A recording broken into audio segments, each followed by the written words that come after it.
Біз жастардың потенциалын пайдаланбаймыз. Неге? Өйткені кәрілер орнын бермейді.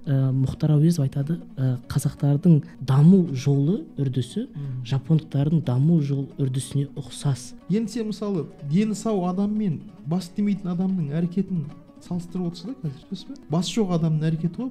Енді сөз бар ғой, мысалы жақсыдан жақсы туар жарқылдаған, қарғадан қарға туар қарқылдаған деген. Уайс қарын айтады, мен патшаны шақырған жоқ, уәзір жылап жүреді. Наполеонмен соғыс уақытында Ресей үкіметі қазақтарды қолданған дейді. Армысыздар, аса құрметті көрермен, армысыз, аса құрметті Омар аға. Қош келдіңіз. Сар болыңыз. Қош көрдік. Ал енді алтындай уақытыңызды бөліп келгеніңізге көп рахмет айтамыз. Енді бірден сұрақтар легіне көшейін. Омар аға, осыдан шамамен бір 10 жыл бұрын ғаламтор желісіне бір өлең жолдарына тап болдым. Кейбір дерек көз бойынша бұл өлеңнің авторы Абылайхан деп келеді. Бұлай делінеді: білекке сенер заманда ешкімге есе бермедік, білімге сенер заманда қапы қалып жүрмелік дейді. Осы сөз авторы шынымен де Абылайхан ба? Енді бұл жерде бар ғой, бұл жерде бұны мен анық қанығын білмеймін, кім айтқан, бірақ маңызды емес те кім айтқан. Авторы, мысалы бізде өзі кез келген даналықтың авторы халық қой. Халық өлең деп жүрміз ғой, соның негізі бәрінің авторы болған кезінде. Бірақ халық есінде сақтап қалған. Неге? Өйткені өте маңызды. Сондықтан бұл кім айтса да, Абылайхан айтуы мүмкін, Бұхар жырау айтуы мүмкін, Майлықожа айтуы мүмкін, маңызды емес. Хайдеггер айтады ғой өзінің «Бытие время» деген еңбегінде. Сіздің кітап жаздыңыз, сонда айтады Хайдеггер. Хайдеггер маңызды емес дейді. Ең бастысы мен жазғаным маңызды дейді.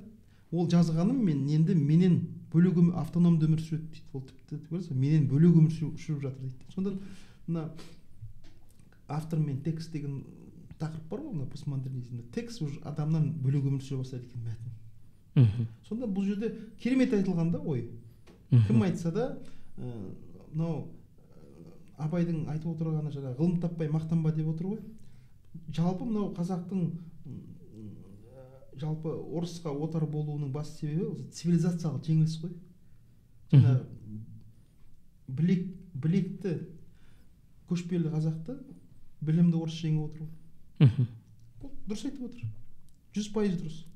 Енді бұл сөзді біз халыққа, жастарға арнау деп түсіну керек па? Үндеу деп? Бұл жерде ғибрат алу керек бұдан. Қазіргі кезде Абай айтады ғой, ғылым таппай мақтанба деп отыр ғой. Біз мысалы көп мақтанамыз да, мақтанбайтын нәрсеге мақтанамыз. Ал шынымен де Абай айтады, бірақ жағдайда мақтану ғылым тапқанда дейді. Неге? Өйткені ғылым ол өзі, дүниеде өзі, малды өзі дейді. Мысалы ғылымды игерген адамдар, дүниенің ғылымы деген бар. Олар дүниенің тілін біледі. Дүниенің тілін білген, ол солай болды дейді. Абай констатация жасап отыр. Ол солай болды, олар дүниенің тілін білді дейді. Яғни мына картина мира деген бар, әлемнің картинасы. Яғни суреті, бейнесі. Соны ғылым арқылы олар меңгеріп отыр қазір. Мысалы батыстың қалалары, мемлекеттер, әсіресе ақш, Жапон елі, батыс Еуропаның дамыған елдер, Германия, бұлар шынында да дүниенің тілін біліп отыр, өйткені олар дүниенің ғылымын меңгеріп отыр. Енді бір сұрақ. Біз ал енді дүниенің ғылымын меңгермегендер, сол дүниенің ғылымын меңгергендерге құл болып отыр. Енді қараңыз, білекке сенер заманда дегеніміз ол енді физикалық соғыс та. Ал білімге сенер заман дегеніміз ол цивилизация, экономикалық соғыс. Цивилизация. Енді қалай айтсам болады? Сол қазіргі заманды біз бағана цивилизация деп тұрсыз, мен экономикалық соғыс деп тұрмын. Сол экономикалық соғыс деп қарастырғаным менің дұрыс па, дұрыс емес па? Бұл жерде былай Абай айтады. Бұл заман қандай заман дейді? Қолдағы малға, бастағы миға талас қылған заман дейді. Бастағы миға талас қылған заман. Сонда қазіргі кезде мысалы мынау ақпараттық заман ғой. Қазіргі кезде мысалы ақпараттық соғыс жүріп жатыр да. Мысалы мынау ресейдің пропагандасы бар ғой, соны көрген адамдар мысалы көрмей білмей бүкіл украиндарды нацист деп есептейді. Ана олардың миын улап тастаған, сөзсіз бе? Шын мәнінде жағдай олай емес қой. Сондан ақпараттық соғыс деген бар ғой, ол сенің мынау физикалық, биологиялық атом қарулар одан бәрінен мықты. Ақпараттық соғыс. Ал енді адам сол ақпаратқа құл болмау үшін Абай айтады, ақылды адамдар керек дейді. Ақылды адам қандай дегенде Абай айтады, ақылды қара ақылды 40-қа бөлмек дейді. Мысалы қараңыз, бұрын Абайға дейін қара ақылды 40-қа бөлген деген термин болған, ұғым болған. Ол билерді айтқан, ақ пен қараны ажырататын әділ билерді қара ақылды 40-қа бөлген дейтін. Енді Абайдың заманы ғылым мен технологияның заманы. Капитализм есігін қағып тұрды қазақтың. Және капитализм бізге өз еркімізбен келген жоқ. Капитализм бізге орыс отаршылдық арқылы келді. Жаңағы күшпен, зорлықпен келді. Отырықшылық, малды тартып алу, аштық, капитализм келді де, жаңағы отаршылдық арқылы. Ол өте қауіпті құбылыс, бірақ бәрібір капитализм келді. Сонда Абай айтады енді. Сондан Абай айтып отыр, бұл жерде дейді, ғылымды меңгерген халықтар ғана аман қалады дейді ғой. Аман қалады деп отыр.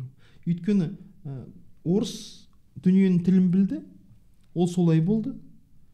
Біз орыстың құлы-құрлығы жоқпыз дейді. Құлы-құрлығы жоқпыз дейді, сөзсіз бе? Өйткені сол кездегі орыс, ол батыстың цивилизациясын меңгерді, батыстың ғылымын меңгерді. Мысалы, бірінші өнеркәсіптік революция 1848 жыл Англияда болды ғой. Содан сол өнеркәсіптік революциядан кейін батыстың экономикасы керемет дами бастады. Одан кейін ол буржуазиялық революциялар 1905 жылы Ресейде болды. Сөйтіп Ресей жаңағы 1917 жылға дейін кәдімгідей капиталистік ірі империяға айналды, алпауыт. Соны Абай біліп отыр. Бұдан аман қалудың жолы тек қана ғылым дейді. Яғни сынаны сынаға қағып шығарады дейді ғой. Бізді ғылыммен олар әлеуетін өзін күшейтіп, енді ғылым алды. Олар ғылым дегеніміз ол экономика бір, екіншіден ғылым дегеніміз ол қару. Сондан қазіргі кездегі қазақ өзі соның бәрін айтады. Білімді мыңды жығады, білекті бірді жығады дейді қазақ. Бірақ бір қызығы, мәшһүр айтады, қазақ деген қызық халық, өзі айтады, өзі түсінбейді дейді. Айтады, бірақ түсінбейді. Сондан қазіргі кезде Абай айтады 37-ші қара сөзінде. Бүй дейді. Сақалын сатқан кәріден еңбегін сатқан бал артық дейді. Бағымен асқан патшадан миымен асқан қар артық дейді. Яғни Абай біздің дамуымыздың импульстарын дайындап беріп отыр бізге. Дамуымыздың проспектілерін дайындап беріп отыр ғой. Қазір не? Миымен асатын заман. Енді Мағжан Жұмабаев айтқан ғой, тау суындай гүрілдер, айбынды алаш елімдер, алтын арқа жерімдер, мен жастарға сенемін деген. Енді үндеу жасап тұр ғой жастарға, сол секілді. Енді сұрақ туындағаны мынандай. Қаныш Сәтбаев 1924 жылы, қателеспесем 25 жасында математика оқулығын қазақ тілінде араб қарпімен жазған. Ыбырай Алтынсарин 19 жасында Торғай мектебінде мұғалім болған. Енді олар өз заманның экономикалық соғысының әскерлері ретінде ғой енді. Ал енді қазіргі жастар, мейлі 19 жасар болсын, мейлі студент болсын да, олар әсте магистрант емес шығар, әсте ғалым емес шығар, бірақ олар ағартушы ретінде, өзін экономикалық соғыстың әскері ретінде сезініп, сол идеологияға беріліп, өз білімімен бөліссе болады ма? Әлде кемелденіп, ғалым болып, сосын барып сөйлеу қажет па? Мұндай бір мәселе. Қазақта мұндай сөз бар. Қазақ негізі 13-те отау үйесі дейді. 13-те отау үйесі. Ал енді 15 жаста қазақтың баласы бұрын бас болған. Бас деген не?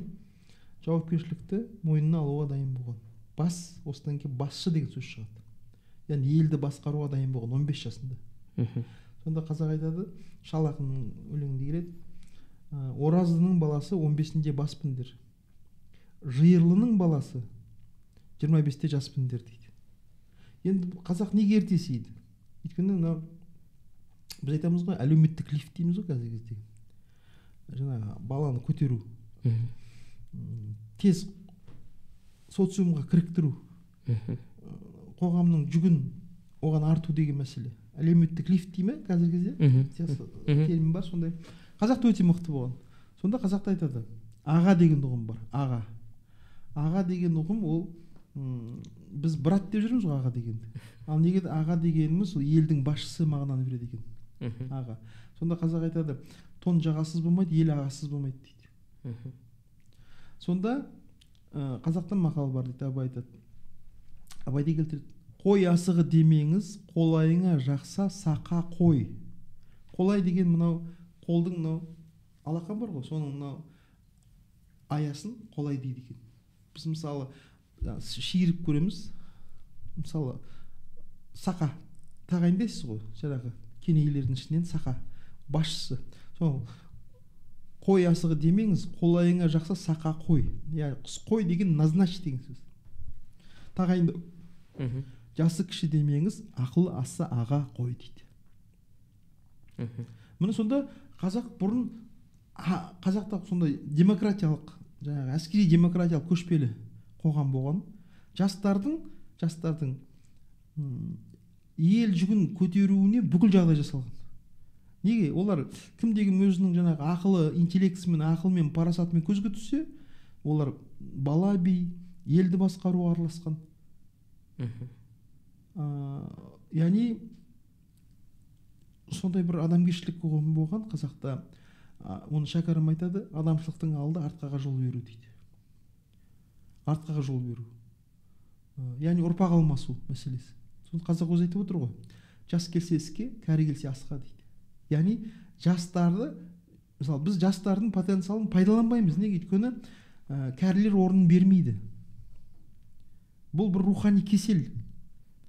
Нәпсі өзінің жеген астауынан айырылғысы келмейді деген сөз ғой. Билік деген ол енді керемет бір астау ғой. Сонда бұл жерде бұл интеллектуалдық жаңағы айтып отырсыз ғой, білімділердің заманы деп. Білімділік заманы, экономика деген не өзі? Біз ойлаймыз, экономика дегеніміз бірінші экономика дедік біз. 30 жыл бойы айттық біз, экономиканы жасап алсақ бәрі жақсы болады деп ойладық. Бәріміз ақылды болып кетеміз. Қате пікір да бұл. Сонда жапондар айтады, жан рухты тудырады, рух экономиканы жасайды дейді. Ол рух жасайды экономиканы. Өзі сағы сынған, өзін-өзі сыйламайтын, өзін-өзі кемшін сезінетін, әлемдегі өзін ең қор сезінетін, өзін тілінде сөйлеуге үй алатын қазақ, бір-бірін жек көретін қазақ, қалай экономика жасайсыз? Ендігі сұрағым, Жапон дедіңіз ғой. Алаш арыстары Жапонияның даму үрдісіне қатты қызыққан. Тіпті оларды Жапония тыңшылары деген айыптаған да деп. Енді Мұхтар Әуезов тіпті 20 жасында жазған мақаласы бар, Жапония деп аталады. Сол жазған жазбасында 1868-1889 жылдардағы Жапониядағы Мэйдзи реформасы қарастырылады. Сол жерде Мұхтар Әуезов айтады, қазақтардың даму жолы үрдісі жапондықтардың даму жол үрдісіне ұқсас, себебі халық ұқсас дейді. Соған сіз келісесіз? Бұлар жапондықтардың ұтқан жері, олар айтты ғой, біз форма бар ғой, форма. Біз батыстың цивилизациясын аламыз деді. Бірақ мазмұн жапондікі болады деді. Сонда олар бір қызық оқиға болған. Соғыста жеңілді ғой енді. Екінші дүниежүзілік соғыста жапондар жеңілді. Немістер де жеңілді. Сонда мына тіл білім институтының Ахмет Байтұрсын атындағы басшысы айтады. Сонда оларды жеңілген халық нигилизм пайда болды да, өзінің ұлтына деген нигилизм пайда болды дейді. Сосын олар айтты, біз жеңілдік, артта қалып қойдық, енді біз тез жету үшін ағылшынша сөйлеуіміз керек деп ойлады дейді. Сөйтіп жапон өзінің тілінен ғылым тіл ретінде бас тартып, немістерді жаңағыдай өзінің неміс тілінен бас тартып, бәрін ағылшынша жасаймыз деп ойлады дейді. Тез қазіргі кезде бар ғой, мысалы қазаққа жаңағы ағылшынша оқыту керек, биологияны, физиканы, химияны деген сияқты. Бұл жапондар сөйтіп, жапон мен немістер аутсайдерлер ғой, екеуі де жеңілгендер. Солар сөйтіп ойлады дейді. Екеуі де нәтиже бермеді дейді. Халықтың деңгейі көтерілмеді дейді. Яғни технологиялар пайда болмады дейді, өйткені рух болмады дейді. Содан олар түсінді дейді қателіктерін. Олар барлық ағылшыннан шыққан жаңағы философиялық, ғылыми әдебиеттердің бәрін жапон тіліне аударды дейді. Мысалы, мен өзім философиямен біраз айналыстым, сонда жапонның бір магистранты Хайдеггердің есігіне барып жатып алады ғой, сонда жатып 2 жыл Хайдеггердің ілімін игереді, жаңағы болмыс туралы ілімін сөз. Сосын оны жапон тіліне аударады. Мысалы, қай қазақтың мысалы баласы қазір мысалы Германияға барып, немесе француздың постмодернистерін қазақшаға аударамын деп жаңағы табалдырығына барып жатыр. Ол және оны олар өздері барған жоқ, оны үкімет жіберіп отыр ғой.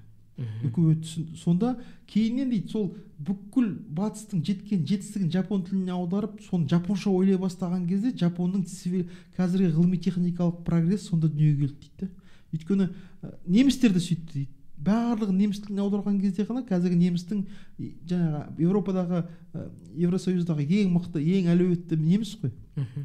Сол немістің технологиясы дүниеге келді дейді. Сонда қазақ оны баяда айтып кеткен. Қазақ не дейді? Ана сүті бой өсіреді, ана тілі ой өсіреді дейді. Міне, сонда бұл Мэйдзи деген не? Мэйдзи дегеніміз ұлттық құндылықтарды сақтап отырып, батыстың цивилизациясын меңгеру. Міне біздің негізгі жолымыз осы. Енді жаман айтпай жақсы жоқ дейді. Енді мен екі ерлік елдің сыны дейді ғой. Екі мәселені қарастырып өтейін, екі жағдайды. Жапония, Фукусима оқиғасы, жер сілкінді, цунами болды, атом электростанциясы жарылды, қырылған халық, бұзылған, қираған ғимараттар. Сол кезде үкімет, Жапония үкіметі патрульдік полицияны мародерлық әрекеттер болмас үшін жүргізе бастады, көше-көше. Сол кезде халық өзіне тиесілі емес, халық, ескертемін, ол халық үйі қираған, ақшасы жоқ, аш халық, өзіне тиесілі емес құнды заттарды полиция учаскесіне өткізе бастады. Ол ма? Олар сонымен қатар $12 миллион ақшаны, қолма-қол ақшаны полиция учаскелеріне алып барған, менікі емес деп. Сонымен қатар бана Кавасаки деген қалада күн электр станциясын қоса бастады, электр қуаты тапшы. Сол кезде үкімет электр режимін сақтау, электр қуатын сақтау режимін енгізді. Сол кезде 7000 адам ауруханаға түсті, ыстық ұрып, тепловой удар дейді ғой. Олардың біраз қайтыс болды. Сосын тіпті мафия бар, анау Якудза, Инагава Кай дегендер. Олар фура-фурамен азық түлік тасыды халықтарға. Тіпті Сумиёши Кай деген мафия, олар Жапон мемлекетінің имиджін ойлап, сол Жапонияда қалып қойған шет ел азаматтарына көмек көрсетті, сол жерде орналастырды. Енді Қазақстанға келейік. Пандемия, дәрі-дәрмек тапшы. Қарапайым ғана парацетамол, цитрамондардың арасында делдалдар көбейіп кетті. Үстеме ақша қойды. Көлеңкелі экономикамен өте қымбатқа сата бастады. Кейбір дәріханалар өз пайдасын, болашақ пайдасын ойлап сатпай ұстап отырды дәріні. Адамның өмірі мен өлімі сұрақтар туындаған кезде олар осындай іс-шараларға бардық бізді. Сонда қалай бұл бана алаш арыстары айтты ғой, біз ұқсаспыз деп. Қазір ұқсастығымыз сәл алыстап кеткен сияқты. Ол ұқсас болғанда олар соны көкседі ғой, солай болсақ деп.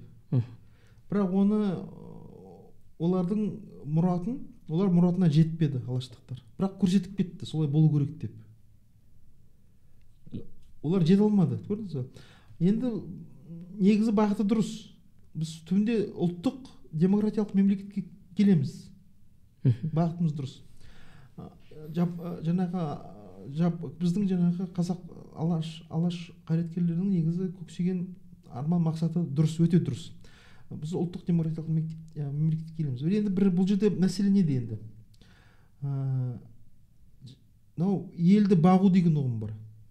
Елді бағу. Енді өзіңіз қараңыз, Жапон халқы өзінің жаңағы автономдығын жоғалтпаған, отар болмаған, кеудесі басылмаған ұлтта, оның басы бар ұлт деп айтсақшы. Енді отаршылдық дегеніміз не? Отаршылдық дегеніміз ақ патшаның отаршылдығы, одан кейін қызыл отаршылдық, farқы жоқ, екеуі де отаршылдық. Бұл басы жоқ ұлт деген сөз.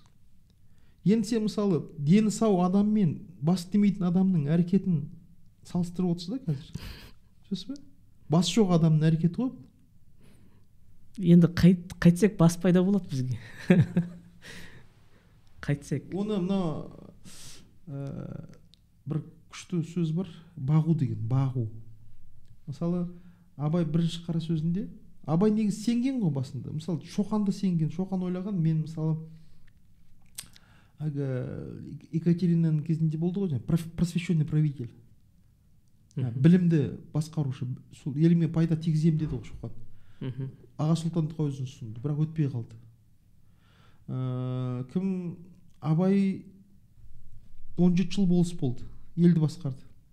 Бірақ түсінді, елге бағым жоқ дейді. Көрдіңіз бе? Елге бағым жоқ дейді. Абай кәдімгі бірінші қара сөзінде айтады, не істейін енді, мен аз өткіздік пе ғұмырымызды, көп өткіздік пе, әйтеуір өткіздік, енді жер ортасына жасқа келдік, енді не істеймін дейді. Ел бағу ма? Жоқ, бұл елге бағым жоқ дейді. Көрдіңіз бе? Яғни елді бағудан бас тартып отыр. Неге? Не албыртқан жастар болмаса, не бір бағусыз дертке ұшырағысы келген адам болмаса, Құдай сақтасын бізді дейді. Сонда негізгі Абайдың елді бағудан бас тартуы, Абай айтады, өздерінде ел болады деп айта алмаймын дейді. Ел деген мемлекет деген сөз. Өздерінде ел болады деп айта алмаймын. Өз қолынан кеткен соң енді өз ырқың дейді. Ырық деген бар. Ырық деген свобода воли. Халықтың өзінше өмір сүруге деген талпынысы. Ырық дейді ғой. Ырықты ырықсыз дейді ғой қазақта. Сонда бұл Абай отаршылықты айтып отыр. Яғни отаршылыққа түскен халықтың өз ырқы жоқ. Ол Серік Ақсұңқар айтады ғой, қазақ деген Кенесары, денесі бар, басы жоқ дейді. Ол Жапонның басы бар, оның халқын бағып отыр. Халықты бағу деген не? Сол идеология. Мысалы қазақтарда бұрын ғой, бүлінгеннен бүлдіргі алма дейді. Қазақ бұрын отар болмай тұрғанда біреудің ала жібін алмайтын, сабақ жібін алмайтын, ала жібін аттамайтын. Қазақта түрме болмайтын, есігінде құлып болмайтын. Білесіз ғой, ол кезде халық бағулы еді. Неге? Өйткені қазақта өзінің билік жүйесі болған. 1822 жылға дейін қазақ хандығы болды. Ол халық бағулы болатын. Енді сол 1822 жылы жаңағы орыстардың ережесі шықты ғой. Сол бойынша хандық билік жолған кезде енді халық өзінің саяси дәстүрлі билік жүйесін айырылып, енді метрополия оны өзі жасап шығарған отарлаушы жаңағы арнайы үкіметі мен басқара бастады. Осы кезде халық аза бастайды. Өйткені басынан айырылды, өзінің дәстүрлі жүйесінен айырылды. Сонда Абай айтады, өзінің өлеңінде Абай бұны былай әдемі қылып көрсетеді. Әдемі болғанда біз үшін әдемі, Абай үшін ол трагедия. Абай айтады ғой, қалың елім, қазағым, қайран жұртым, ұстарасыз аузыңа түсті мұртың дейді. Яғни мұсылманда мұрт қойған кезде оны тәрбиелеп отырады. Кішкентай аталарымызда қайшы болады, қиып отырады. Айтады ғой, Құдайға сенген құстай ұшады, адамға сенген мұрттай ұшады деп. Сол мұртты қиып отырады. Қатты ғой мұрт. Мынау мұрт ерінің қызыл етіне тиіп тұрса, харам болып есептеледі. Тамаққа тиіседі. Сонда Абай осы метафора арқылы жаңағы ұстарасыз мұрт дегені бағусыз қалған халықты айтып отыр. Енді сіз бағусыз қалған халықтан не күтесіз? Мысалы қазақ айтады, бақпасаң мал кетеді дейді. Малдың өзін бағу керек қой. Қазақ айтады, бақпасаң мал кетеді, қарамасаң қатын кетеді дейді. Сондан бұл жерде жаңағы бағусыз қазақ пен бағулы жапонды салыстыру меніңше ол енді шешім айтсаңшы, не істейік әрқайсымыз? Халықты бағу керек. Енді қалай? Халық жақсы не жаман болмайды, ол бағуына байланысты. Осыдан келіп бағбан деген сөз шығады. Бағбан білесіз ғой? Бағбан жерді қопсытады, тыңайтқыш егеді, анау шыбықты аттейді, құрт түссе құртын алады. Бағбан болу керек. Хайек деген экономист бар, білесіз? Хайек сол айтады ғой. Ол мынау рынокқа дейді, бейімді не бейімсіз халық деген болмайды дейді. Барлығы оны бағуға байланысты дейді. Қандай жағдайларға оны түсіруіне байланысты. Халықты қандай жағдайға түсіресің? Егер сен автократиялық, жаңағы диктатуралық халықты жаңағы бақпасаң, халық бұзылады. Әлгі кім айтады ғой, Бекемтас ағамыз айтқан ғой, Түркістанда сөйлегенде, бір отар қойды, бір арыстан бақса дейді, бақса, 2 айдан кейін бір отар қой арыстанға айналады дейді. Бір отар арыстанды бір қой басқарса, 2 айдан кейін бір отар арыстан қойға айналады дейді. Яғни бұл жердегі мынау саяси экономикадан егер біздің кішкене ғана сауатымыз болса, Аристотельдің жаңағы кіргізген несі бар екен, адам жаңағы біздің социологиялық ғылымда зоополитикон дейді. Адам деген дейді саяси жануар дейді. Яғни адамдар үкіметке дейді, мемлекетке не үшін бірігеді дейді? Өзінің құқықтарын жүзеге асыру үшін бірігеді дейді. Адами құқықтарын, еңбек құқы, дін бостандығы, ар бостандығы, өз-өзін сақтау бостандығы. Содан адамдар біріккеннен кейін өзінің несін жаңағы өкілеттілік дейді ғой, соны беріп отыр ғой үкіметке. Енді үкімет оны бағу керек адамдарды. Үкімет сол үшін сол қараша халық, қараша дегеніміз жаңағы патшаның қол астындағы халықты қазақ қараша дейді. Қараша халық салғын төлеп отыр, мені бақ деп отыр. Қарапайым шахтадағы жаңағы күннің көзі көрмей шаң-шаң болып жүрген шахтерлар, күннің астында жүрген қойшылар, анау мұнай мен мазутқа былғанып экологиялық қауіпті аймақта өмір сүріп жатқан мұнайшылар, өртеніп жатқан жаңағы кеше тағы бір өртеніп кетті, мысалы техника қауіпсіздігі сақталмағаннан кейін. Бақ деп отыр ғой мені мен саған салық төлеп отырмын, мені бақ деп отыр. Міне сонда халық қашан жаңағы жапонның халық сияқты мәрт, адал, ала жібін аттамайтын, біреудің сабақ жібін алмайтын болып қалыптасады. Оны дұрыстап баққан кезде ғана. Ол бағу деген ол оңай емес. Сондан біз тәуелсіздік алдық, бірақ халықты баға алмай жатырмыз. Ал Конфуций айтады, халықты түзету үшін дейді, қисайып кеткен халық мұны бүйтіп сызусады өзі Конфуций. Қисайып кеткен халықты түзету үшін дейді, бірінші басшының өзі түзу болу керек дейді. Егер ол жаңағы зигзаг қой, мына халық қисайып кеткен, бұзылып кеткен, жаңағы мародер, парақұмар, коррупционер халық біз қазір. Оны түзету үшін дейді, сол халықты басқаратын басшы түзу болу керек дейді. Сол түзу сызыққа қарап халық түзеледі дейді. Егер осы мәселенің барлығы балалық шақтан деп білсек, өзіңіз білесіз, Мария Монтессори деген кісі бар, итальяндық дәрігер, педагог. Ол кісі айтады, баланы көп сынаса, ол кінәлағыш келеді дейді. Ал бізде көп сынау қоғамдағы. Егер бүкіл мәселе балалық шақтан десек, ол жұрттың баласы деген термин. Осы жұрттың баласы деген термин дұрыс па, бұрыс па, сіздің пікіріңізше? Енді мынау жұрттың баласы деп қазақ негізінен дұрыс айтып отыр. Өйткені мынау қамшылау ғой бұл. Қамшылау. Мысалы мынау айтады әгі асыл мен жасық дейді ғой, асыл.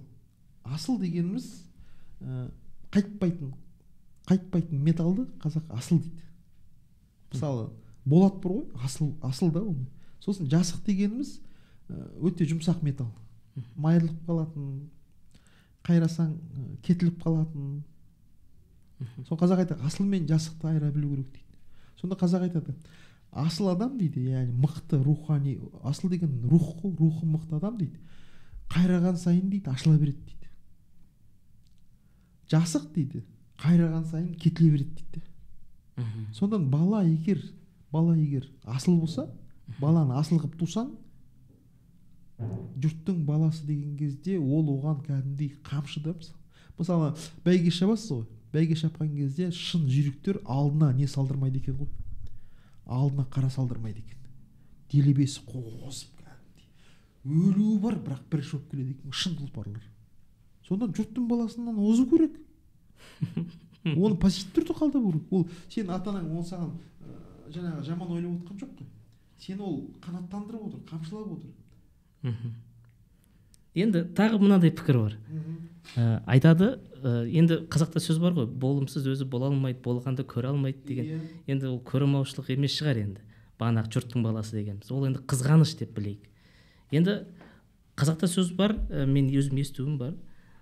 Қызғаныш сезімі ол адамның түп санасының, организмінің сол нәрсені сен де жасай аласың деген сигналы дейді. Белгісі дейді. Сонымен келісесіз? Ол бұл жерде мындай мәселе, жалпы жұрт деген сөз бар ғой, жұрт. Сонда Абай айтады, біз де дейді, ел білгенді біліп, жұрт білгенді біліп, ел қатарлы, жұрт қатарлы, мемлекет болайық, ел болайық деп, баланы қазаққа күзетші болу үшін оқыту керек дейді. Жұрт деген сөз жалпы мынау, бізді мысалы түріктер ата жұрт дейді, өздерінде ана юрт дейді. Жұрт деген мемлекет олды. Жұрттың баласы деген сөз не деген сөз? Дамыған елдің баласы деген деп оқу керек. Олар да бір жұрт қой өз алдына дейді, қазақ айтады. Сөз бе? Дамыған елдің баласы, ол саған не ұсынып отыр? Ол саған майданға түс деп отыр, майданға түс. Абай айтады ғой, майдан деген алаң деген сөз. Абай айтады, мініңді ұрлап жасырып майданға түспей бәйге алма дейді. Егер сен балаңды мысалы ешкіммен салыстырмай, әйтеуір аман болса болды, көзімді қарай жүрсең болсын, жұрттың баласына қарама, жұрттың баласы оттай берсін, жұрттың баласы ғылым білім жетістік жете берсін, сен жаңағы ас ішіп аяқ босап тірі болсаң болды, мен бармын ғой, сен асыраймын десең не болады? Енді баланы сен бәйгеге қоспайсың ба? Бәйге ғой бұл, өмір деген бәйге. Сонда сен қазақ айтып отыр, жұрттың баласынан қалма. Қазақ бата берген дейді, балам елдің алды бол дейді, қатарыңның алды бол дейді. Не жаман оның? Ал бізде қазіргі кезде сондай қате пікір бар. Елдің алдына шықпа, сөз тиеді, артына шықпа, жаңағы көз тиеді, сөз тиеді деп деген бір бос сөз бар. Ортасында бол дейді. Сонда ортасында не рыба, не мясо деген сөз ғой. Не мүйіз емес, не киіз емес. Не сұмдық ол? Яғни біз қазақтың несін бұзып отырмыз, интенциясын, даму интенциясын, даму жаңағы несін бұзып отыр, динамикасын бұзып отырмыз. Қазақ мысалы, қазақ жыраулар айтқан ғой, алаштан байтақ озбаса дейді, арабадан ат сайлап мінбенді, күмістен екі қолтық жоқ болса сыпайшылық өмір сүрменді, алғаным ару болмаса алдым алып сүйменді. Қазақ қазір айтты өмірлік құндылықтар дейді ғой. Қазақ неге мықты болған? Өйткені ол қыздың аруын, аттың тұлпарын, сыпайшылық дегеніміз рыцарство. Күміс қолтығы күмістен болады екен сонда. Сіз ойлаңыз. Ол әрі гигиена, тазалық, әрі салтанат, жарқ-жұрқ етеді қолтығы.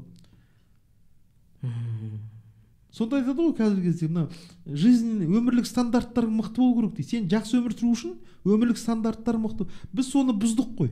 Неге? Өйткені басынан айырылған халық енді өмірлік стандартты, сәнді, салтанатты емес, аман қалуды ғана ойлады. Сонда біздің балаларымыз мықты болу үшін оларды бәйге салу керек. Және ол бәйге, ол адал бәйге болу керек. Коррупция арқылы емес, біліммен. Абай айтады ғой, майданға түспей бәйге алма деп отыр. Жұрттың баласы деген бәйге. Сен мысалы балалардың жарысы бар ғой, мысалы салып кеп жүресің ғой. Сонда кім өзіп келді? Сонда жұрттың баласының алдында келді мен балам дейді. Мақтаныш қой. мысалы ғылымда да солай болу керек. Сенің балаң жұрттың баласының алдында келу керек.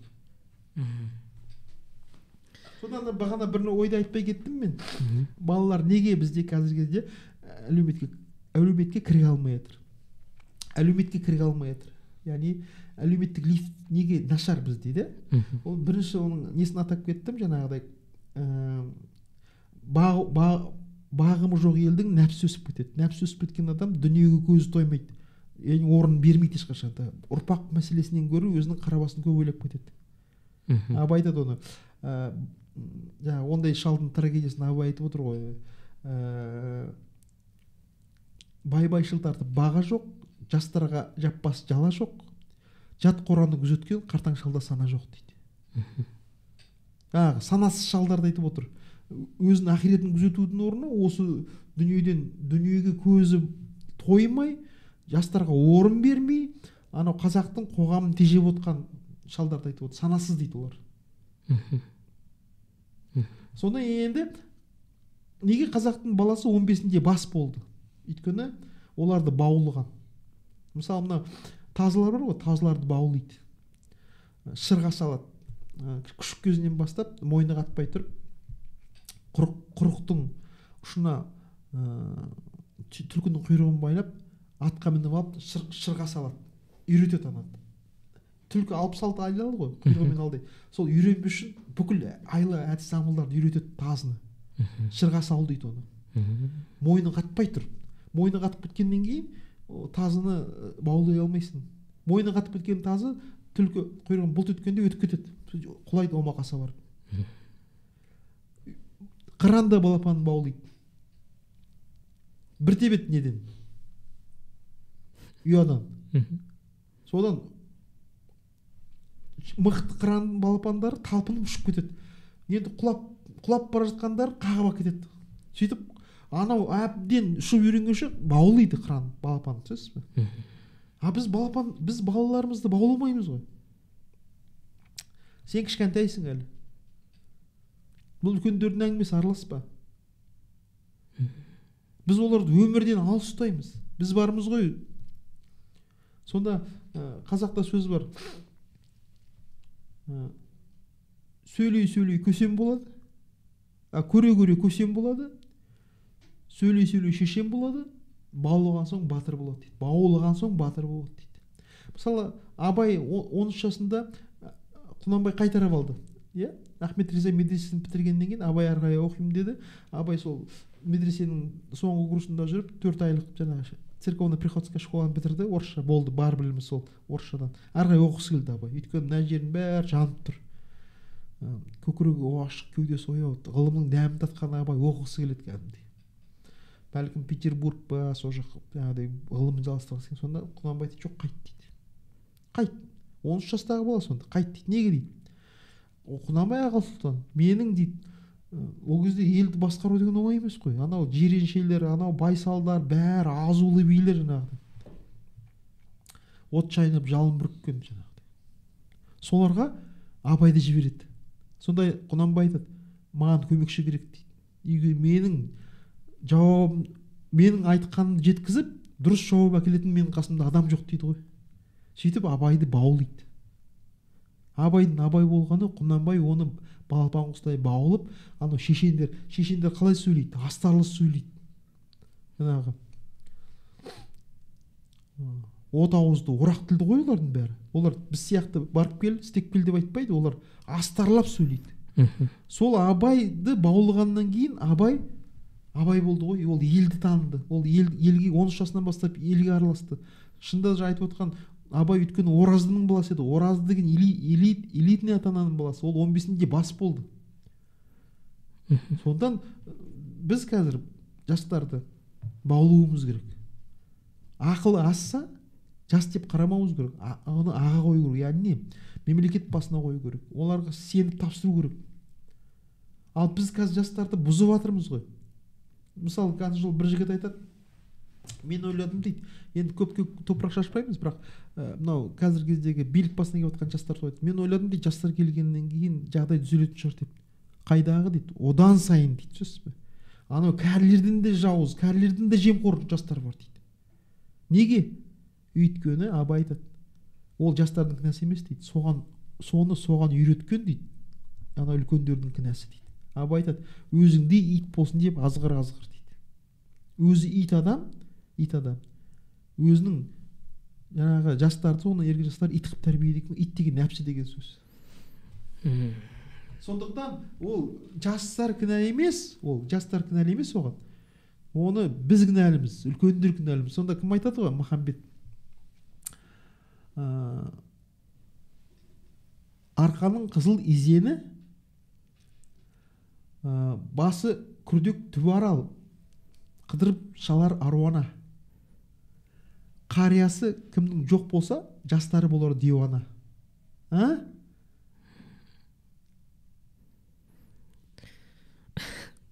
Күшті айтыпты.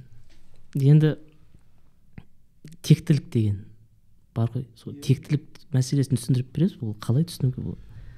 Тектілік дегеніміз ол мысалы билік, текті билік, тексіз билік деген болады. Байлық, текті байлық, тексіз байлық деген болады. Шешендік, текті шешендік, тексіз шешендік деген болады. Яғни текті билік деген жеті атасынан бері билік үзілмеген әулетті текті билік дейді. Текті байлық деп жеті атасынан бері бай болған адамды текті байлық дейді.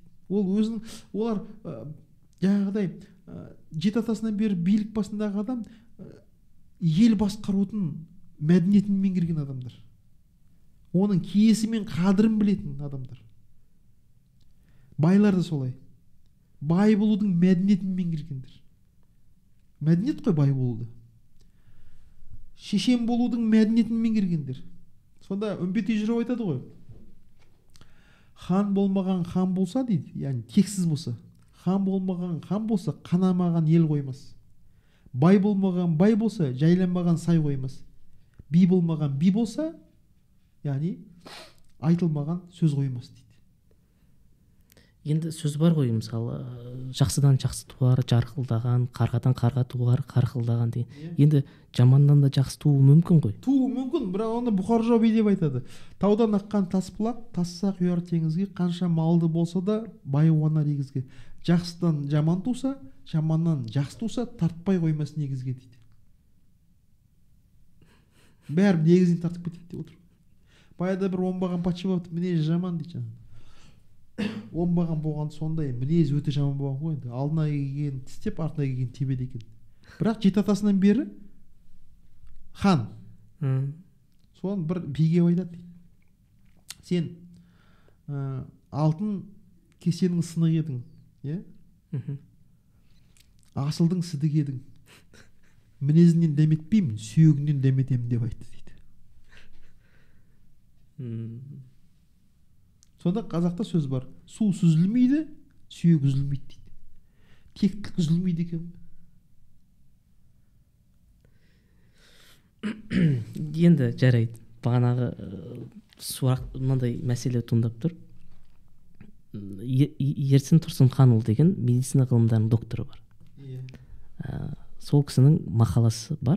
2004 жылы оған ағылшындар қонаққа келген. Сол кезде ағылшындар сұраған, мынау қазақтарда медицина болған ба деген сияқты. Сол кезде ол кісі екі дәлел келтіріпті. Бірінші дәлелі, ол айтыпты ағылшындарға, сіздерде ас қорытуға көмектесетін без бөлетін, ферменттер бөлетін без бар. Оны панкреаз деп атайды. Оны сендер түрінің, ол аудармасы тасбақан жотасы. Түрі ұқсас болғандықтан сөйтіп атағансыңдар. Ал орыстар поджелудочная железа дейді, ол себебі орналасқан жеріне байланысты, астында. Ал қазақтарда ол безді ұйқы безі деп атайды, себебі адам ол без бұзылса комаға бірден кетеді дейді. Қазақтар соны білген дейді, ұйқы безін, функциясын білген. Екінші дәлел ретінде айтады, кез келген ауру, бағана тектілік туралы сөз қозғаватырмыз ғой, тұқым қуалайтындығын білгендіктен жеті ата арасында қыз алыс беріс болмаған. Соны естіген ағылшындықтар бұл халықта әсте медицина болмады деп айту дұрыс емес деп келеді. Енді біз білдік, ата-бабамыз медицинаны білген, организмді білген. Енді мынандай сұрақ туындап тұр да, мынандай сөз бар. Егер адам қанағатсыз болса, өз өміріне разы болмаса, ол ауруға шалдығады дейді. Сол туралы бізде сөздер бар? Иә, мынау жалпы қанағат қарын тойдырады дейді ғой. Қанағатсыз жалғыз атын сойғызады дейді. Жалпы қанағат деген нәрсе ол нәпсі тәрбиесіне байланысты нәрсе. Нәпсі. Мындай сөз бар. Байлық ақшаның көптігі емес дейді. Байлық қанағатта дейді. Мысалы, миллиард, триллион ақшасы бар адамдар бар да, бірақ қанағат жоқ. Байысам үстіне бай түсем дейді. Көз тоймайды. Өзі тойса да көз тоймайды. Олар кедей адамдар. Ана бір әңгіме айтайын сізге. Осы ойсыл қара дейміз ғой, түйенің пірі. Негізі шын аты Уайс Қарани деген әулие екен. Уайс Қарани. Сол бір патша бір елге сайланыпты, патша болып, сосын бұл Таскиратул әулие деген кітаптан айтып отырмын. Әулиелердің баяны туралы. Соны парсы тіліне аударған екен. Сонда сұрайды. Енді патша болып келгеннен кейін патша садақа береді ғой. Сонда уәзірінен сұрайды, осы елде садақа беруге лайықты адам бар ма дейді. Бар дейді. Кім ол дейді. Ол Уайс Қарани, ол сондай тақуа дейді. Ішпейді, жемейді, өте адал, өте тақуа. Ешкімнің шаруасы жоқ, өзімен өзі тек қана Құдайға құлшылық етеді, өте таза дейді. Жақсы дейді. Соны маған алып бар дейді. Енді уәзір сенімді ғой. Патшаны ертіп барады, 2 қап алтын алып алады, садақа берейік деп. Есігін қағады. Бұл кім дейді. Бұл патша келіп тұр дейді ғой. Патшаның атын сөйлеп тұр. Сонда Уайс Қарани айтады, мен патшаны шақырған жоқпын дейді. Уәзір жылап жібереді. Енді басы кетейін деп тұр ғой. Масқара ғой, патшаны кіргізбей тұр. Жылап жібереді. Ойбай-ау, сен мені өлтірдің ғой дейді ғой уәзір. Сонда кім айтады? Патшаны өлтірген дейді. Мен емес, патшаны өлтірген сен сияқты жағымпаздар дейді. Сосын жақсы, енді патша дегенмен патшасы ғой, кіріңіз дейді, кіргізеді. Сосын патша айтады, әй Уайс Қарани, мен саған садақа алып келдім, 2 қап алтын алып келдім дейді. Сонда Уайс Қарани, мен кедейден садақа алмаймын дейді. Мен қалай кедеймін дейді. Менің қазынамда мыңдаған қап алтын бар әлі дейді. Сіз осы 2 қап алтынның 4 қап алтын болғанын қалайсыз ба дейді. Қалаймын дейді. Шынын айтады, қалаймын дейді. Онда сіз кедейсіз, сіз байлықтың құлысыз дейді. Мен кедей адамнан садақа алмаймын дейді. Енді мысалы мен MBA-ді оқып жүрген кезде бізде Дархан деген ұстаз болды. Сол кісіден осы идеяны алдым ғой, мысалы ой түйдім. Сол кезде мен айттым оған, банағы ауруға алып келді, ана Сидней университетінің ғалымдары дәлелдеген, банағы ауруға өз өмірінде қанағатсыз болса ауруға келеді деген. Көңіл толмай тұр ғой. Иә, сол мен айттым, Стив Джобстың, мен сұрақ қойдым. Стив Джобстың сөзі бар да, stay hungry деген, аш болыңдар деген, всегда будьте голодны деген. Енді сондай қанағатсыздығы дегеніміз ғой, енді оның қатерлі ісікке шалдығуына себепкер болуы мүмкін бе деп едім, ол мүмкін деді. Жоқ, бұл жерде stay hungry деп отырғанымыз бар ғой, ол мына физикалық аштықты айтып отырған жоқ қой. Рухани аштықты айтып отыр. Мынау Інжілде айтады ғой, блаженны нищий духом дейді. Вы соль земли дейді. Нагорный проповедь деп айтады ғой Інжілде. Блаженны нищий духом дейді. Яғни рухы жаңағы кедей, рухы тойымсыз адамдар бақытты дейді. Сонда қазақ, қараңыз, қазақ бір сөзбен айтады. Арыстан аш болады дейді. Шошқа тоқ болады дейді. Яғни рухани аштық дегеніміз рухани кемелденуге дайынмын деген сөз. Ал рухани тоқтық ол тоғышарлыққа алып барады. Мен білемін, осымен болдым, толдым, менен өзгермеймін деген сияқты рухани кеселдерге алып барады. Сонда адам рухы оның қанағатсыз болу керек. Неге? Өйткені ана жажда знаний дейді ғой. Жаңағы білімге деген құмарлық. Абай айтады ғой, білімге деген қатты құмар болу керек дейді. міне соны рухани. Ал рух деген не? Ол ақылды жанды қазақ рух дейді, ақылды жан. Мысалы Омар Хайям айтады ғой, мен білмегенім дейді, менің білмегенім өте көп дейді. Я знаю, что я ничего не знаю. Много лет я прожил в жизни земной, нет ничего неизвестного мне под луной. Я знаю, что я ничего не знаю. Вот последняя истина открытая мной дейді да. Сонда бұны осы тұрғыдан адам, рухани тұрғыдан адам қанағатсыз болу керек. Ал енді жаңағы жаман аурулар неден пайда болады? Ол екінші қанағатсыздық бар, ол нәпсінің қанағатсыздығы. Ол міне адамда ауру болатын осы. Сонда рухымыз біздің аш болу керек. Арыстан деген рух қой. Көрдіңіз бе? Шошқа тоқ болады дейді. Шошқа деген не жаңағыдай? Абай айтады оны, жаңағы тек қана нәпсісін қанағаттандыратын адамдар. Абай айтады, қарны тоқ, қасынадан ұқпас сөзді. Сөзді ұғар, көкірегінде болса көзі. Сөз қадірін білетін жақсы жанға таппай айтпа, оғанда айтар кезде дейді. Сонда адамда ауру қылатын рухани кеселдер, яғни қанағатсыздық, ашкөздік, жаңағы біреудің қақысын жеу. Кейіннен түсінді ғой. Стив Джобс айтады ғой, өзі неге ұшырайды ғой ауруға, жаман ауруға. Сонда ол айтады ғой, мен ақша деп жүріп, адами қатынастарды елемеген екем. Ақшадан да қымбат нәрселер бар екен дейді. Ол енді оны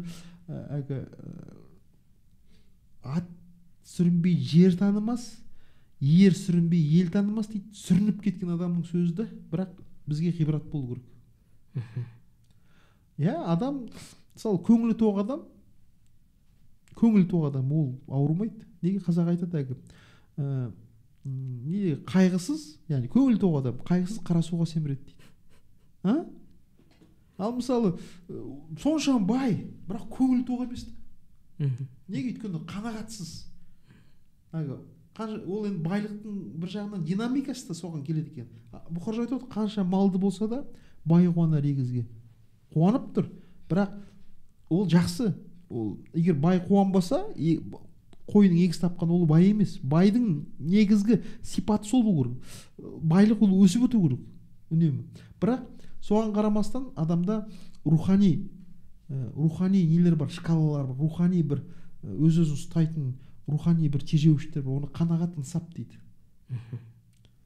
Сен мысалы қанағат қылсаң, шүкіршілік қылсаң Құдайдың бергеніне, Құдай саған одан сайын бере береді екен. Содан шүкіршілік деген нәрсе бар. Шүкіршілікті көп адамдар қазіргі кезде сондай бір шүкірбай деген жаман сөз шықты. Шүкірбай деген жақсы сөз ғой негізі. Шүкір деген благодарность. Шүкірбай. Қазақта шүкірбай деген есімде бар. Қазіргі кезде жаңағыдай соны түсінбей, оны бұрмалап, осы жаңағы шүкір деген сөзді қате қолданып кедейліктің қамытынан босай алмайған адамдарға шүкірбай деп ат қойған қазір кейбір адамдар. Шүкірбай дейді.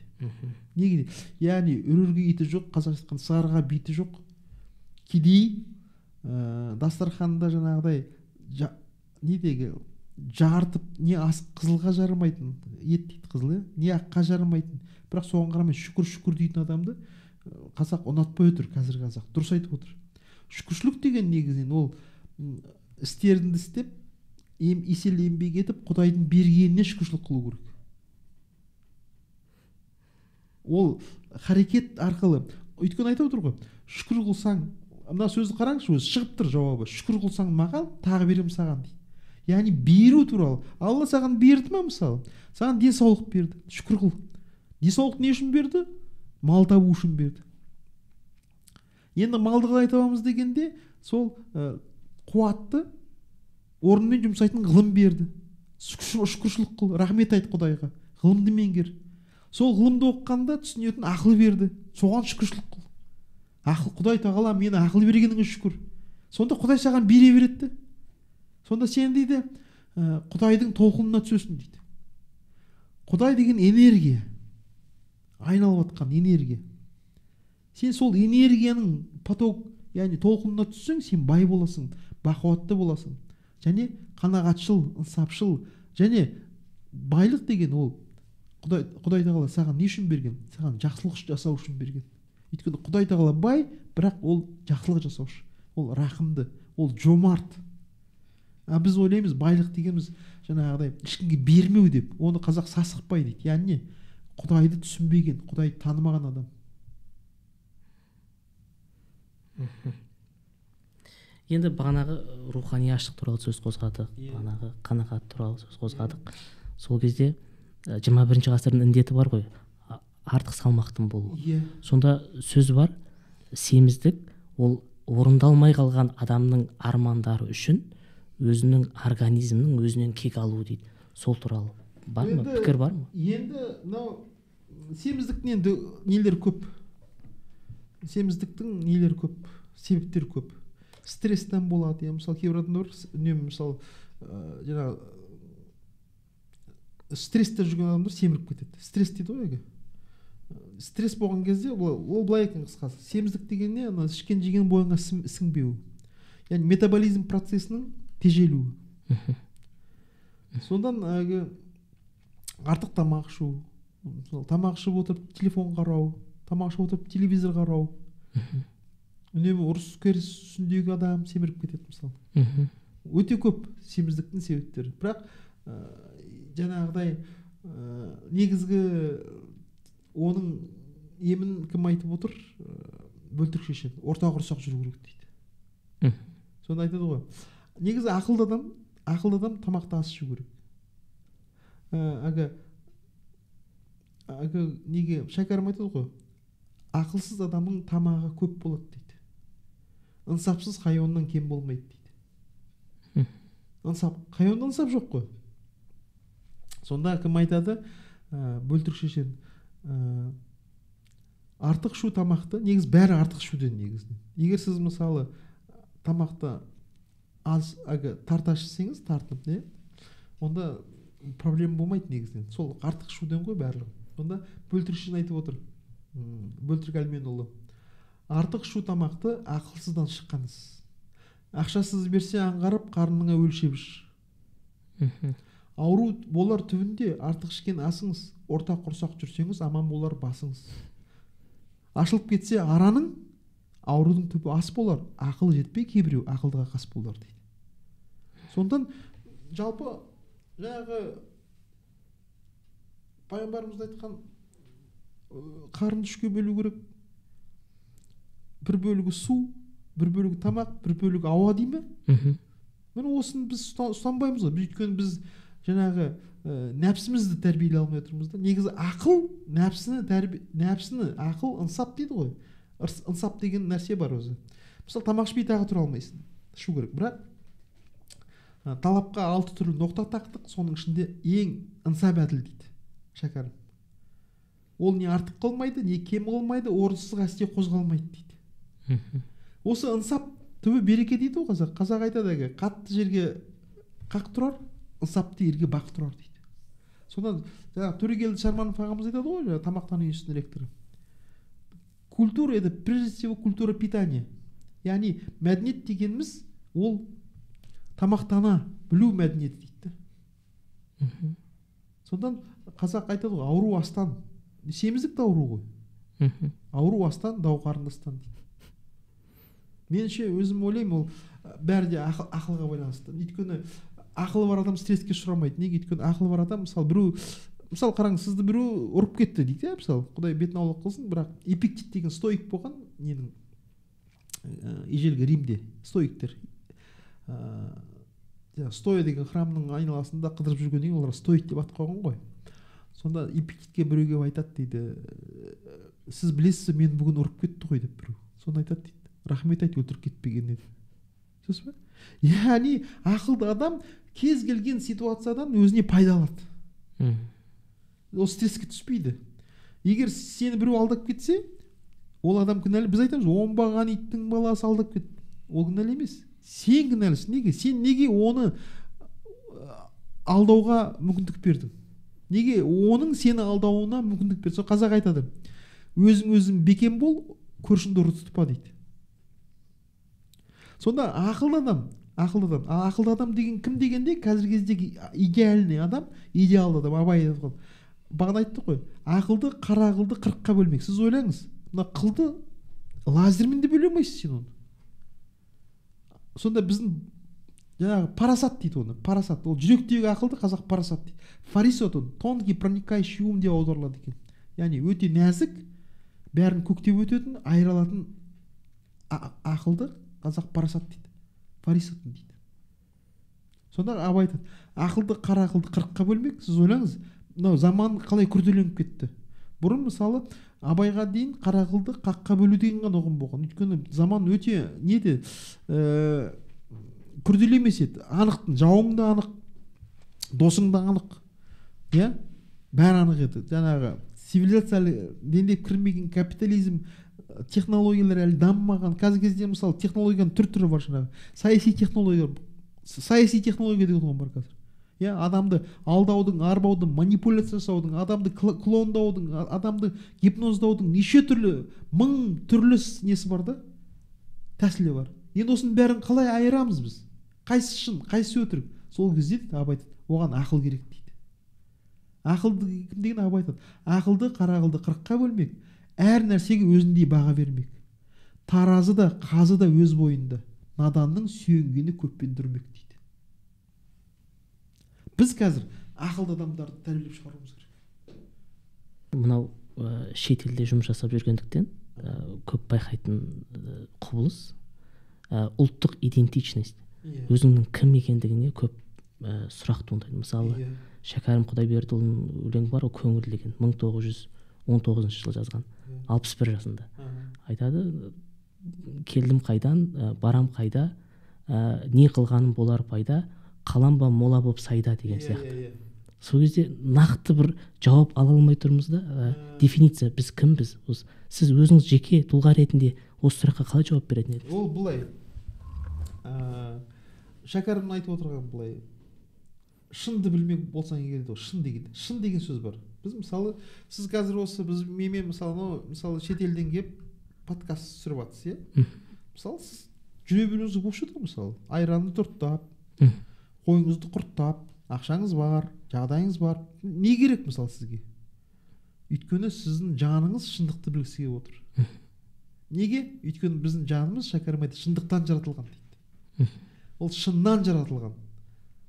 Ал шын деген не? Ол Құдай дейді. Ертең сол жанымыз сол Құдайға қайттан қайтады. Ол үзіліп түскен тамшы ғой.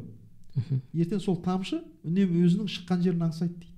Немесе Жалалдин Руми айтады ғой, сыбызғы неге жылайды дейді. Сыбызғы бұрын қамыс еді, оны біз діңінен кесіп алдық, енді сол аянышты үн шығаратын сол дейді, өзінің діңін аңсайды дейді. Шыққан жерін аңсап отыр дейді сыбызғы. Сол сияқты біздің жанымыз өзінің шыққан жерін аңсап отыр, шындықты аңсайды.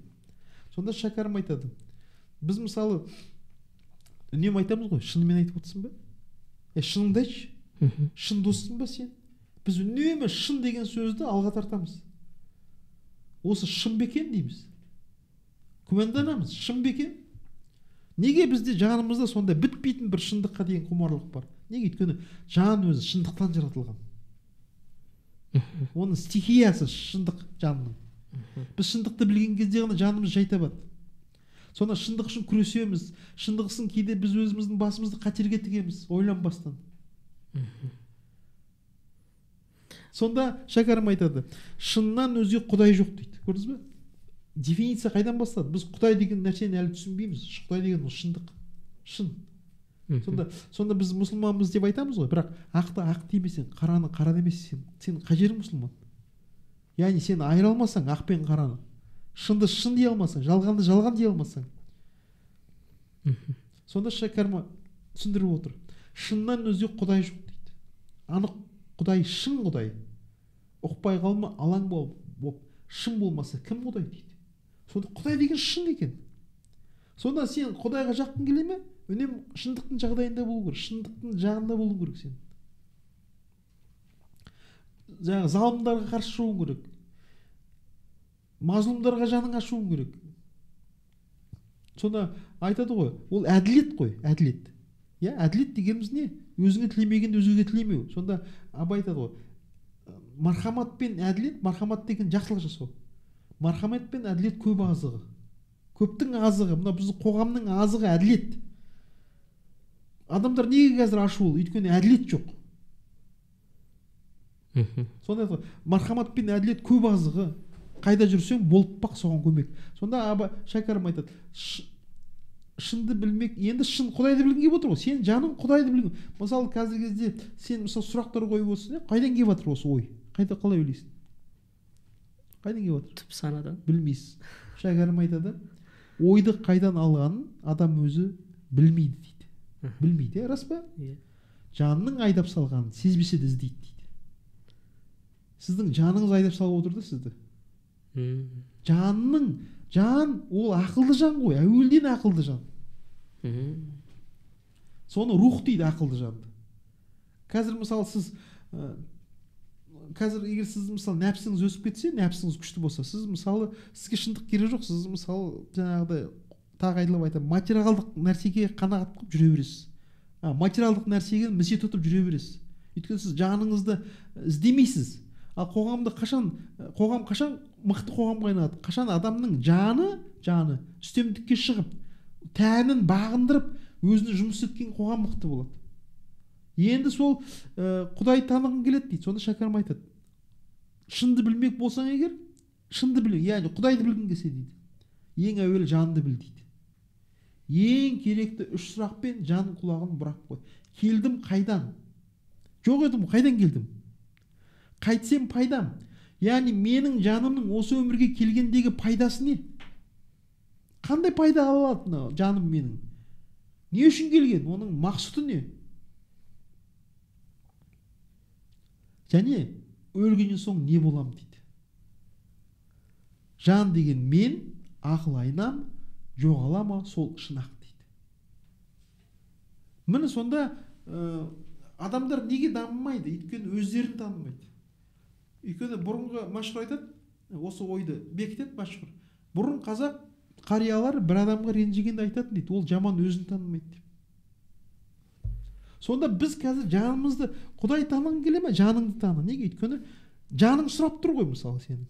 Жаның шырқырап тұр, жаның күйзеліп тұр, жаның ауырып тұр. Бірақ тыңдамаймыз жанымызды. Сонда Шәкәрім айтады, жанға көнсем, жан иесі Тәңірге де көнгенім дейді. Нәпсі қалсын заржылап дейді. Күтпеген жауап болды. Мен ойым былай болды да, мысалы Ахмет Байтұрсынның еңбегі бар ғой, Я казах деген, қиын қыстау қамауда жатқан кезде. Оны Хамитбек Мұсабаев деген кісі Ресей архивтерінен тауып алған. Сол кезде айтады да, мен қазақпын, скифтің жалғасымын, мақтанбайтын санымен мал басының дейді. Бірінші өзінің сақ екендігін, скиф екенін айтады. Одан кетеді, Оғыз Қыпшақ Хазарда мен боламын, шерте білсең күйшанақ домбырамын дейді. Одан кейін Оғыз Қыпшақтарға қатысты. Ғұн болдым, білесің әлімсақтан, ғұн дегенде мың-мыңдар жан сатқан дейді. Ғұн болғанын айтады. Сосын қазақпын ғой, татар да, моңғол да мен, аты шыққан айтулы Ағордамен дейді. Біз Алтын Орда Ағорданың ұрпағы екенбіздігін айтады. Мұрагеріміз. Сосын айтады, қазақпын, ноғаймын, мамайда мен, ешқашанда ала алмаған жау айламен дейді. Біз ноғайда, банағы, мамайда бол. Сосын айтады, қырғыз қайсақ деп айтқысы келді бізді. Бірақ үлкен қыран қамауға түсті десті деді ма, солай келеді. Сосын айтады соңғы сөздерінде, сұлтан болдым, жауынгер мамлюк та, еш уақытта көрмедім жаңылып та, қорқып әсте көрмедім жаңылып та. Шамамен осылай айтады. Сонда мен қазақпын деген, біз кімбіз деген сұраққа сондай былай мынандай жауап күттім да сізден. Сол сақтардың ұрпағы, ғұндарды былай. Мен өзім сондай ой болды, бірақ енді солай ойлаған дұрыс емес болып тұр ғой, демек. Жоқ, біз олардың ұрпағымыз, ғұндардың, сақтардың, бірақ олардың барлығы өзінің жанын таныған адамдар ғой. Жанын танығаннан кейін олар мықты болып тұр да. Мысалы, жанын таныған адам өлімнен қорықпайды. Мен сізге айтайын. Неге? Өйткені жанын таныған адам біледі. Өлім ол менің қолымдағы нәрсе емес. Ол Алланың қолындағы нәрсе. Сонда ол батыр болады. Жанын танымаған адам күнде өледі. Сондан қазақ неге батыр болды? Ғұн сақ деп отырмын, бәрі батыр болды. Неге? Өйткені олар бір проблеманы шешіп алды. Өлім қорқыныш проблемасын шешіп алды. Шалгиз айтады. Шалгиз. Жапырағы жасыл жаутерек, жайқалмағы желден дүр. Теректің шалулығы белден дүр. Төрелердің мақтанбағы елден дүр. Байлардың кежігуі малдан дүр. Кешу кешмек сайдан дүр. Батыр болмақ сойдан дүр. Жалаңашып барып жауға тей. Тәңір өзі біледі, ажалымыз қайдан дүр дейді. Біз осыны жоғалттық. Неге? Жанын таныған қазақ, өйткені Дао ілімінде айтады, кім өзінің жанын сақтап қалса, жанын жоғалтады дейді. Жоғалтады жанын. Ал кім өзінің жанын елемесе, ол жанын мәңгі өмір сыйлайды дейді жанына. Сондан осы қорқыныш, өлім қорқынышын жеңе білген қазақ бүкіл әлемді жаулады ғой.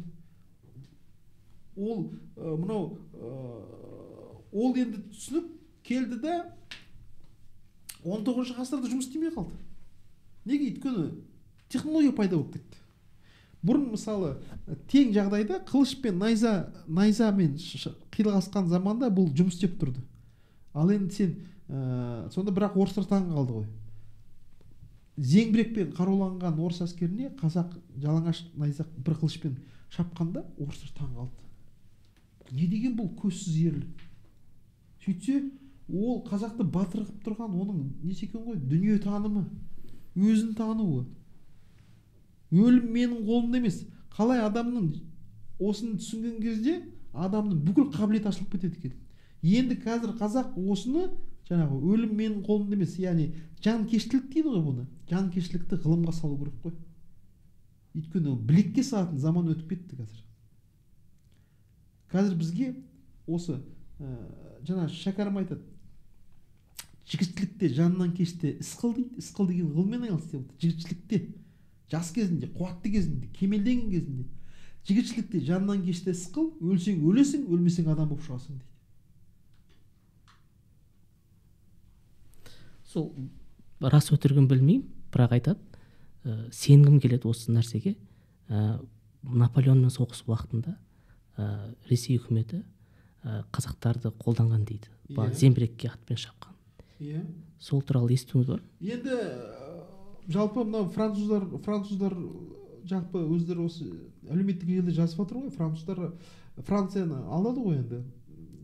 Сонда жалпы мынау Ресейдің енді мен әскери тарихшы емеспін ғой, әскери жаңағы тарихшы емес, сонда мен оны айта алмаймын. Бірақ енді сондай бір ақпарат естігем, орыстар ғана емес, батыстың корольдары өзінің жеке қорғаушылар ретінде қазақтан әскер алады екен бұрын. Өйткені оны мен нақты сіздерге дәлел айтайын. Бұқар жырау айтады, отының болсын жантақтан.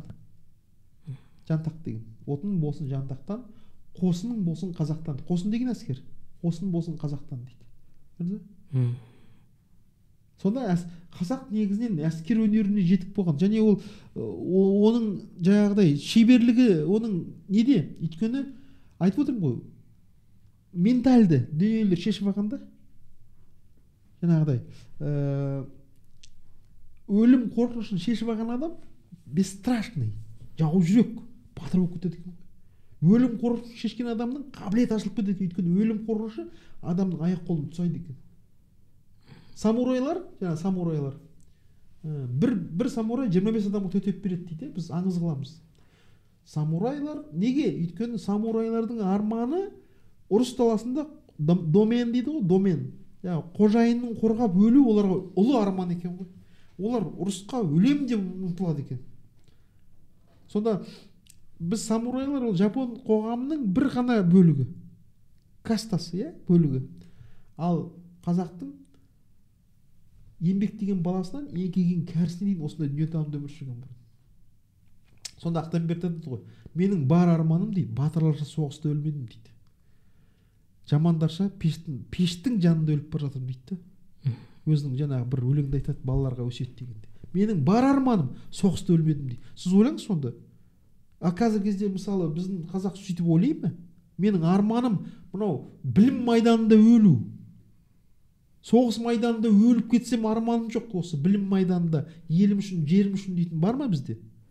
Міне осыны біз табуымыз керек. Осы айтып отырмын, қазір технологияны қараңыз қазіргі кезде космостық деңгейде жүріп жатыр соғыс. Ғылым соғысы қазіргі кезде. Қазіргі кезде жақында немістер жаңағы өзі жүретін танктер, өзі соғысатын танктер ойлатыпты. Енді өзі ұшатын дрондар бар ғой. Енді өзі жүретін, өзі атқылайтын, адам ішінде адамы жоқ танктер шығарып жатыр немістер мысалы. Жаңағы супер жаңағыдай немедегі жасанды интеллект деңгейінде соғыс жүріп жатыр қазір. Сіз ойлаңыз, қайда кетіп қалды ғылым? Сондықтан әлбетте Цезарьдың сөзі бар ғой, біз мысалы тыныштық болсын дейміз ғой. Тыныштық болсын, тыныштық жақсы. Өйткені бүкіл цивилизация тыныштық деңгейінде ғана дамиды. Тыныштық болғанда ғана. Бірақ Цезарь айтады ғой, бейбітшілікті қаласаң, тыныштықты, соғысқа дайын бол дейді. Мысалы Франсуа Гизо деген бар, Францияның саясаткері, ағартушысы, сондай бір саясат. Ол кісі айтады, адам өзінің ауырғанын білсе, ол тірі екендігін көрсеткіші. Ауру емес дейді. Иә. Ал басқа бір адамның ауырғанын сезінсе, ауыр жағдайға тап болғанын сезіне білсе, ол оның адам екендігін көрсеткіші дейді. Осы қазіргі қоғамда жастардың күлетін әзілдеріне келетін болсақ, біреуді анау пранк дейді ғой, біреулер құлап қалады, анау құлайды, күледі басқа біреуіне. Анау келіншек қыздардың шошып жатқанына күледі. Мысалы ол кісі жүкті ма, жүкті емес па, жүрек талмасы бар ма, оны білмейді дегендей. Немесе сахнада бір-бірінің түрін мұқатып күледі. Сол біздің былай әзілді түсінуіміз, күлетін нәрселеріміз, ол қандай әсері бар, оны қалай түзеуге болады? Ол жалпы мәдениетсіздік қой. Елдің деңгейі төмендеп кеткенде, елдің ойыны да жаман болып кетеді. Қазақ айтады, жаманның ойыны жаман дейді. Жаманның ойыны жаман, шошқанның мойны жаман дейді. Ойнай білмейтін бала шешесінің етегін көтеріп ойнайды дейді. Сонда бұл деңгей өте төмендеп кеткен ғой. Өйткені әзілдесе білу, ол үлкен өнер. Терезесі тең адамдар ғана әзілдесе алады. Әзіл түбі зіл дейді қазақ айтады. Қалжың түбі ол әзіл, шайтан. Ол қалжың, әзіл, егер оның мәдениетсіз болсаңыз, ол неге алып барады жаңағы? Зіл, өкпе, ренішке алып барады. Сондықтан бұл жерде күлкі деген мәселеде Абай айтады. Күлкіде өзі бір мастық дейді. Мастық. Мас болған адам не ахирет шаруасынан, не дүние шаруасынан көп ғафилдік өткізеді дейді. Оның басы бір ауырмай қалмайды дейді. Ғафилдік деген, яғни жіберіп алады дейді көп нәрселерді. Ол мастық қой күлкі. Күлкіге салынған адам дейді. Біздің қоғам күлкіге салынған қоғам қазір. Енді бұның емі қандай дегенде Абай айтады. Біреудің жамандығына күлсең дейді, рахаттанып күлмейді, ыза болғаннан күл дейді. Рахаттанып күлме, біз сияқты рахаттанып күлме, жаңайды рахаттанып күледі дейсіз ғой. Біреудің жамандығына сүрініп кеткеннің, біреудің дейді жамандығына рахаттанып күлме, ыза болып күл дейді. Ызалы күлкі өзді қайғы сені мастыққа жібермейді дейді. Неге ол осындай? Неге ол да мен сияқты адамның баласы ғой, менің қазағым ғой, менің бауырым ғой. Неге осындай жағдайға түсті деп жаның ашып, ызалы күлкі ол жанның ашығандығын білдіреді. Ал біреудің жақсылығына күлсең дейді, рахаттанып күл дейді, ғибрат алып күл дейді. Жақсылығына күлсең, жақсылығынан тапқанынан рахаттанып ғибрат алып күл дейді. Сонда адам бұзылмайды екен. Абай айтады, күлкінің біреуін де мақтаған жоқпын дейді. күлкіні жалпы мақтаған жоқпын дейді, бірақ бір күлкі бар ау дейді, Құдай жаратқан орнымен көкіректен келетін күлкі дейді. Абай тек қана сол күлкіні нәзік түрде ғана қолдап отыр да. Құдай жаратқан көкіректен келетін дейді. Әйтпесе күлкінің түрі көп қой дейді. Бай күлкі, бет аузын түзеп әлеміш күлкі, жағымпазданатын күлкі, жасанды күлкілердің түрі көп дейді. Оның бәрі де адамға зиянды дейді. Бір күлкі, бірақ күлкі дейді, өзін ақтайды. Ол қандай? Шынайы. Қазіргі кезде мысалы терапия бар, сонда күлкі терапиясы деген. Мысалы ауырып отқан адамдарды көп күлдірсе, тез жазылады екен адамдар. Сонда қазақ айтады, күтінгеннің денесі азбайды, күлегештің көңілі азбайды. Күлегеш адам дегеніміз жаңағы шынайы күле білетін адам. Ол шынайы күле білетін адам, оның зияны жоқ. Неге? Өйткені ол ана жолы көрсетіп отыр ғой, бір метрода ма, бір адам күледі ғой, шынайы. Бүкіл күледі ғой. Қаншама адамның көңіл күйін көтереді. Ал адамның дені сау болсын, адам өзі көңіл күйін көтеріп жүру керек. Мәшһүр айтады, адамның денсаулығы мықты болсын, демі, екі дем бар, бір дем әрі, бір дем бер, дем таусылған адам өледі. Демі таусылды деп атам. Сол дем күшті болу үшін алтын нәрсе керек. Соның төртіншісі көңіл шаттығы дейді. Көңілдің шаттығы. Ит өз құйрығын өзі көтеріп жүрмесе, кім көтеріп жүреді дейді. Адам өзінің көңілін өзі көтеріп жүру керек. Сен жаңағы біреудің өзің қайғыңды қоғамға алып келмеу керек. Неге сен алып келесің? Неге сен адамдардың көңілін түсіруге тиіссің? Сонда пайғамбар айтады ғой, садақаның ең абзалы қандай? Өзінің бауырыңа күлімсіреп қара дейді. Жылы жүзбен. Садақаның ең абзалы дейді. Қиын емес қой мысалы. Рахмет. Енді былай уақыт тапшы болып тұр. Енді соңғы сұрағымды қояйын енді. Өзекті мәселе. Жаман айтпай жақсы жоқ дейді. Ашаршылық заманы келіп жатыр деген ой бар, болжамдар бар. Енді біз қиын кезеңдерде, енді осындай қиын кезеңдерге тап болып жатсақ, қазақ жастары болсын, үлкендер болсын, қандай өзін қалай ұстау керек, не істеу керек, қандай ақыл кеңес бересіз осындай жағдай болып жатса егер, алла сақтасын? Енді жалпы қазақта сөз бар ғой, қам деген сөз бар, қам. Ашаршылық болады деп күтіп отырмауымыз керек, қам жасау керек. Мысалы қазақ айтады, нәубет деген сөз. Нәубет деген сөз екі мағынасы бар. Бір нәубет деген жаңағы елдің басына бір жаңағы ашаршылық, катаклизмдер нәубет дейді. Екінші жақсылық қызықты да нәубет дейді екен, нәубет. Сонда қазақ айтады, дененің нәубетін көргің келсе, денеңнің, яғни қызығын көргің келсе, тамағыңды аз қыл дейді. Қыстың нәубетін көргің келсе, қыстың қызығын, қыстың қамын жаз қыл дейді. Ол ашаршылық кімге, мысалы қазақ неге қырылып қалды? Өйткені алдына салған малынан басқа қоры болмады қазақта. Ал қоры бар халықтар қырылған жоқ. Мысалы өзбек қырылған жоқ аштығы. Неге? Өйткені оның қамбасында дән жатты.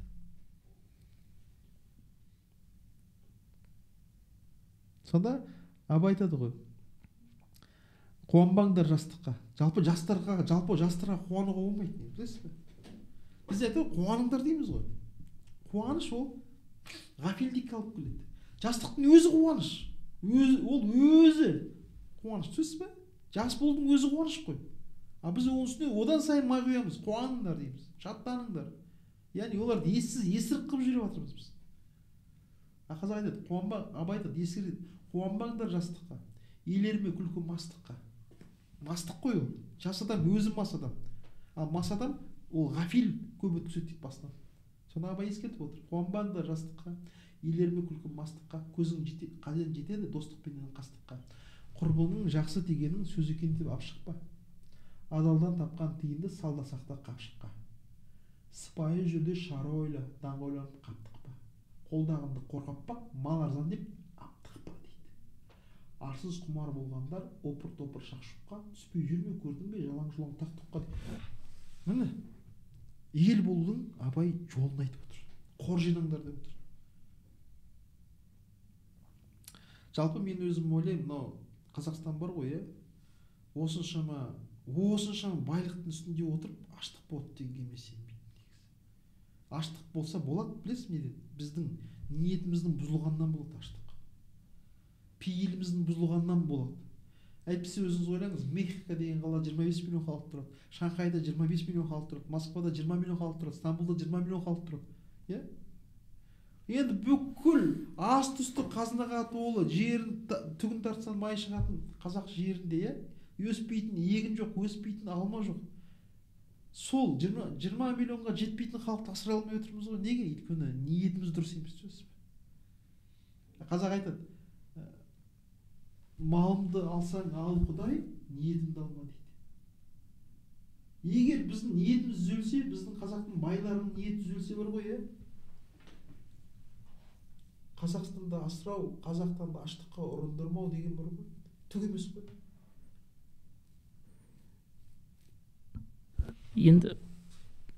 Енді бір қандай бір егер енді аласақ та сен болып қалса былай, мысалы қазіргі кездегі былай кемедегі жаны бір дейді да, мысалы. Егер бола қалса, мысалы байлар өзінің жинаған қоры бар ғой, байлардың ақшалары бар, офшорда ақшалары бар дейді. Мысалы мен айтам, егер халықтың басына қазір бір қиын қыстау түссе, сол байлар егер өзінің сол жиған тергенін мысалы халыққа жұмсаса, сол халықтың ақшасы ғой, сол біреудің тартып алған, біреудің алып, біреудің ұрлап алған деген сияқты. Оның иттігі кешіріледі. Абай айтады ғой, иттікпен мал тапсаң да дейді, иттікпен мал тапсаң да балаңды оқыт дейді, сонда иттігің кешіріледі дейді. Бір қазақты көрмеді дейді, малды иттікпен тауып адамша жұмсаған дейді. Бәрі иттікпен табады, иттікпен айырылады дейді. Ыза күйге бойында қалады дейді. Сондықтан ол бай елдің құты ғой. Ол да адамның баласы, сонымен тәрбиелеу керек дұрысты. Сол айтып отыр, бір қазақтың, бір олигархның ақшасы бір Қазақстанда емес, бірнеше мемлекетті аштықтан аман алып қалуға жетеді ғой. Мәселе неде? Ниетіміз дұрыс болмай тұр да, пейіл тарылып кеткен. Ал енді әрбір адам өзі оған қам жасау керек. Қор жинау керек. Өлім бардың малын шашады, жоқтың артын ашады дейді қазақ айтады. Көп рахмет. Сізге де көп рахмет. Мыңда бір рахмет. Сансыз рахмет. Thank you very much. Енді сәл де болсын біздің сұхбатымыз өзге жұртқа пайдалы болды деген ниеттеміз. Енді оны бағасын көрермен берер. Жігіт болғанын білмейді, ай толғанын білмейді. Рахмет.